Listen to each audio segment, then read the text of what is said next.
went one direction? It never turned around and went the other way?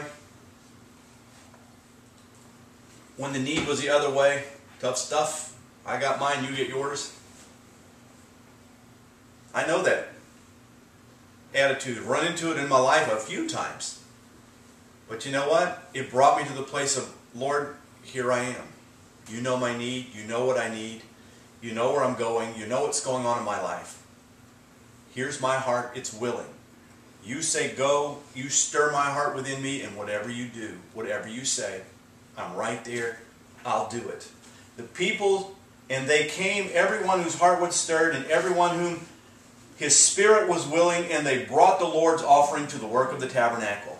They didn't just stir. Their spirits were willing, and they did it. They moved forward. What is God wanting you to do in your life? I don't know is not an answer.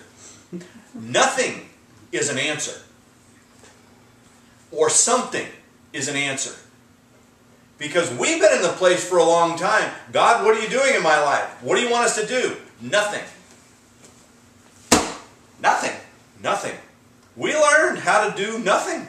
We know how to sit down. And now we're okay.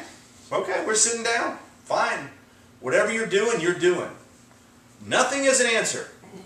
I don't know is not. I don't know means I don't want to know. More often than not. Because I might be scared. I might not like what he tells me to do if he tells me something. So I don't know keeps me safe. You have to look at your heart and say, is my heart willing?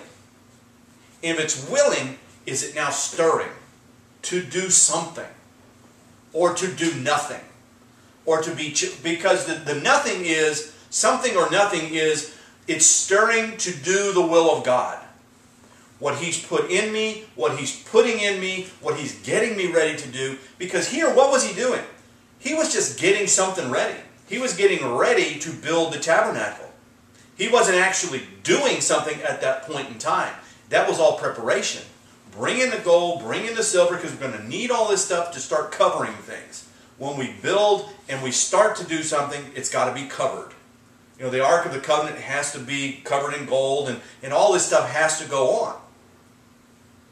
We want to be either here or finished. We don't want to go down the road of preparation. But preparation is a road of willing heart. It's all a matter of willingness than actually doing. There is some doing, but it starts with He measures your willingness, and He measures the Spirit of God stirring in you and the willingness. Because you can be willing and you can be stirred, but that doesn't mean you're stirred and willing. That doesn't mean something's going to happen. That just means you can get the Holy Ghost woohoos and, you know, goosebumps and woo, and just get all stirred up and jump up and down and, you know, go home, go back to bed. You know, that can happen. But are we willing in our lives, willing in our hearts to say, God, here I am. Stir me. Stir what you want to have happen in my life. Stir what you want me to do or to become or to change in me. You stir it and I'll do it. My heart is willing. Are you willing at the beginning? Are you willing at the end? You see, you can be willing at the beginning and He says, do this, and all of a sudden I'm not so willing anymore. Those that are willing, stirred their hearts, willing hearts, did it. That's the direction that things take. Because everybody's willing. You know, a lot of people are willing. But when they get stirred and they find out, here's what I got to do. I don't know if I want to do that so much. You've got willing, stirred, you've lost your willingness, it'll never get done. Without the first three, you can never have number four. You can never do the will of God. Do what He wants you to do. Well, I don't necessarily like it. Yeah, well, I didn't like sitting down doing nothing and my wife working either. And God, but what it did was I was willing, she was willing, and He humbled me. And for a man, that's a humbling situation. You know, and then she'd come home and just give me the money. That even makes it worse on me. She's giving me the money. She didn't keep that money. And then I'd give her $20 a week back to go yard sailing so she could get stuff for the house. You know, that's how, and you guys know this, that's how things went. But with the rest of it, we ate, and money would come in when we needed it, and stuff would come in. The Lord was faithful the whole time, but He was faithful to take my pride down and put me face first on the floor and saying, God, what are you doing? He's humbling me. Now I can look back and I know exactly what He was doing and exactly what we needed to have happen. But I didn't like it. But I was willing, and my heart stirred within me, and I stayed willing as it was going on. And when it's time to go out and preach, I went out to preach. But I said, Lord, I didn't get married to preach by myself, to go out by myself. But I had to go through that time. We don't want to go through the times of God's giving us something and say, now here, go through this and experience this. I don't want to experience this. Tough. You don't get to make that call. You get to be willing, and you get to be stirred and willing, and then do. See, the willingness carries through the whole thing. I don't like everything that's ever happened in my life, but I always knew it was for the best for me, and for us, and for the ministry. And now, we don't know what's coming. We don't know what's going to happen. We don't know what's going on. We're just like, okay, whatever. Whatever, you know, it's what's after next Friday? I have no idea. Still don't. And I won't until I get out there, until it happens. But I don't care, I'm willing. How many of us can say that? This works in every aspect of your life. In your marriage, in your walk with God, in your work, in children, in relationships. You name it, it works. It works on every part. Are you willing? That's 2. Number 3. Matthew 25.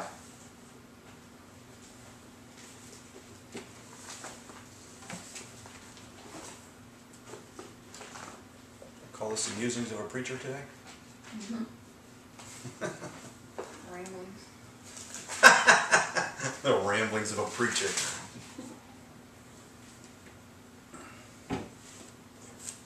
They all tie together, you never know. So far, so good. 25:21. His Lord said unto him, Well done, thou good and faithful servant. Thou hast been faithful over a few things, I will make thee ruler over many things. Enter thou into the joy of the Lord. I'm going to start from the back of that and work forward. You want to know how to have joy? That's what he said. Enter thou into the joy of the Lord. Be faithful in a few things. Be faithful in the little things. Faithfulness in the small areas of life. That's sometimes hard, isn't it?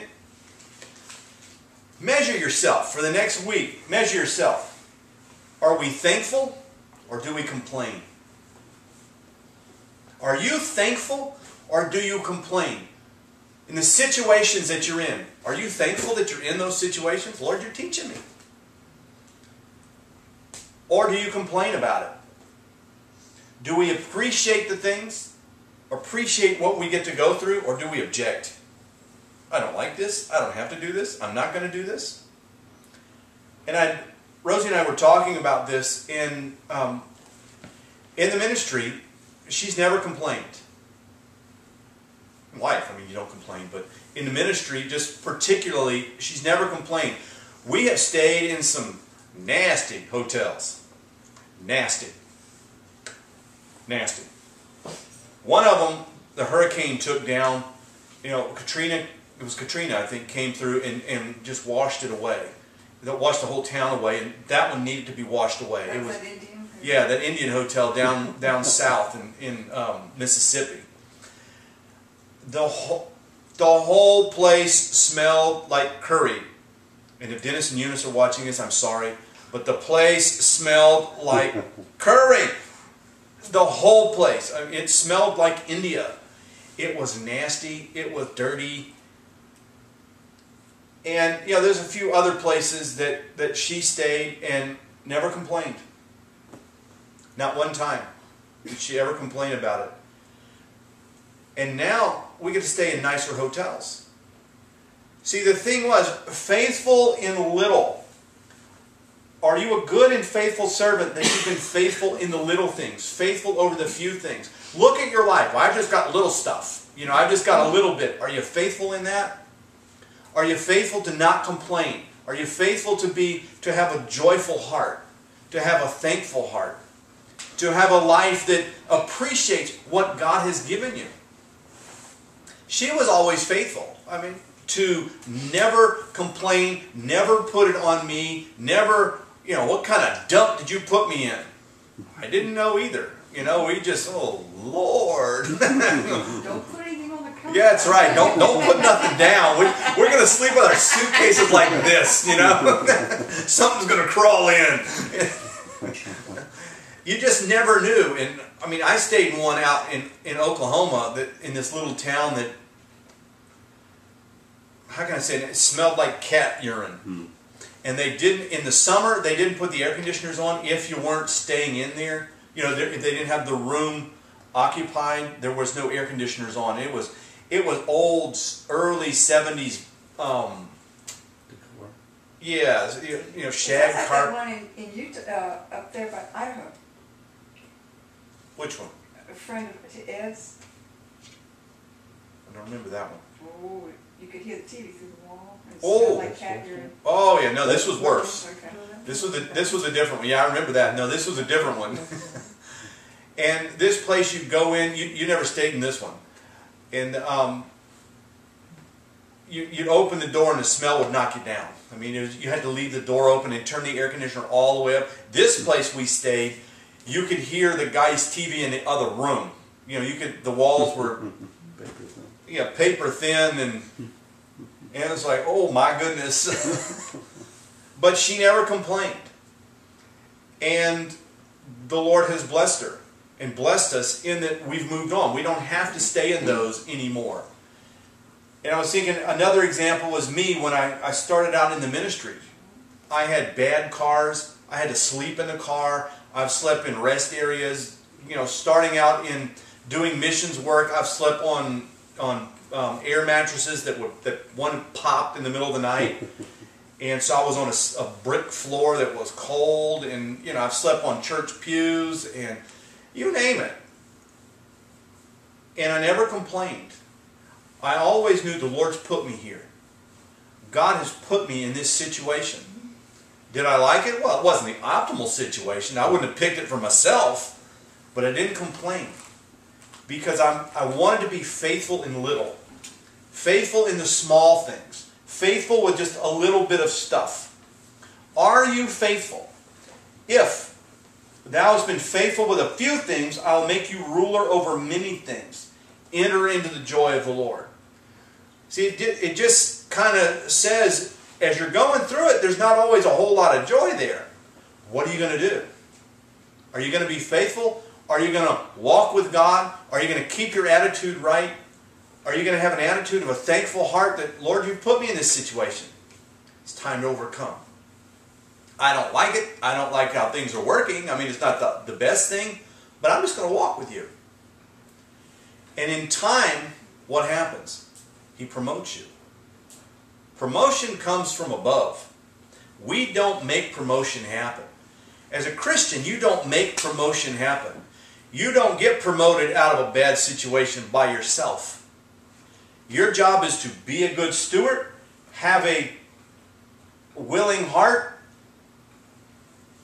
When that heart gets stirred, have a willing heart, walk in whatever He does, and be faithful in those little things, that He can make you faithful in a lot of things. Because what you do when the things are little and small, guess what? You will do the exact same thing when they're big. Another way of saying it, if you work on yourself when you've got nothing and you're getting started, then your life will be different when you get bigger, when your life is bigger and you've got more. If you're nasty with nothing, you'll be nasty with everything. If you've got a bad attitude with nothing, you'll have a bad attitude with everything. If you're pleasant and you're good and you're thankful and you're grateful with nothing, you'll be the exact same way with everything. It's all a matter of walking with the Lord and how we live. Did I move? No, I didn't. Okay. I didn't think I moved. There's nowhere to go. Oh, Steve's kicking me around.